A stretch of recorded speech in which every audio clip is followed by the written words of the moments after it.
Everybody on the left is complaining about the filibuster. Oh, it's a terrible thing. It's a relic. It's this, it's that.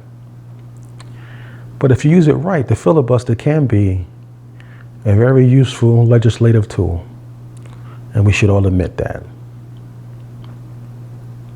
But as Jesse Jackson would always say, don't end it, mend it, or mend it, don't end it. I forget how it goes. And that's what we need to do with the filibuster. We need to update it. Don't get rid of it. Because there's going to come, if we get rid of it, there's going to come a time when we're going to need it. And that's been proven already, with the Supreme Court. Once we got rid of the filibuster, only took 50 votes to get a Supreme Court justice. Now look what we've got.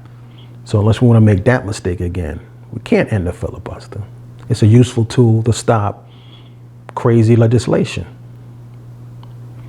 I mean, what happens if the Republicans get control of everything? They start saying, well, there's no more filibuster, so we can do whatever we want. We're going to make a rule from now on that black people got to sit in the back of the bus. How are you going to stop it? You can't. You can't stop it. Okay, so the filibuster needs to be updated. And this is my suggestion. Give each party 10 filibusters every presidential cycle. Every 4 years, you get another 10 filibusters.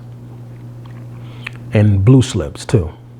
That way you can't just blue slip anybody you want. No, now you got to pick and choose which legislation I'm going to filibuster. I can't just filibuster everything now. Now I got to pick and choose what I'm going to do. Now, let's suppose you go over your filibuster limit. Now you have to do a talking filibuster, where you got to actually sit down on the floor, stand there on the floor, whatever, and talk, just like the old days.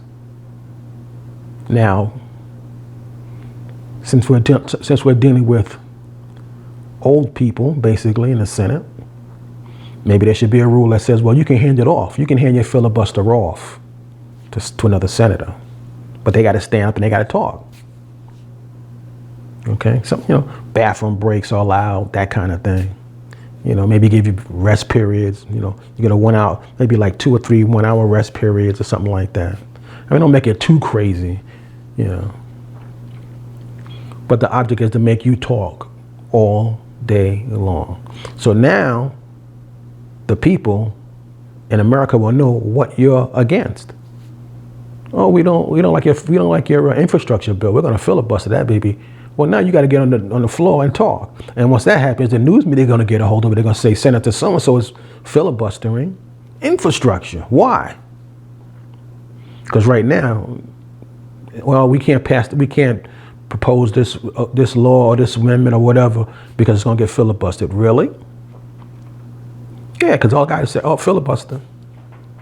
I don't know, maybe he writes a letter. I don't know how they do it now. Maybe they write a letter and say, oh, filibuster.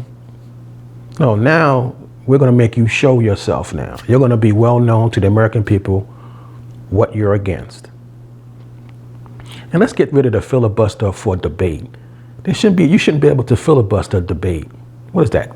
That's what we sent you there for. We sent you to D.C., you senators. You're supposed to be the great house of debate.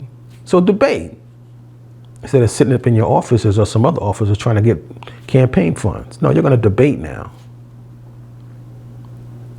And I think that's what we should do. Update the filibuster. Don't get rid of it, update it.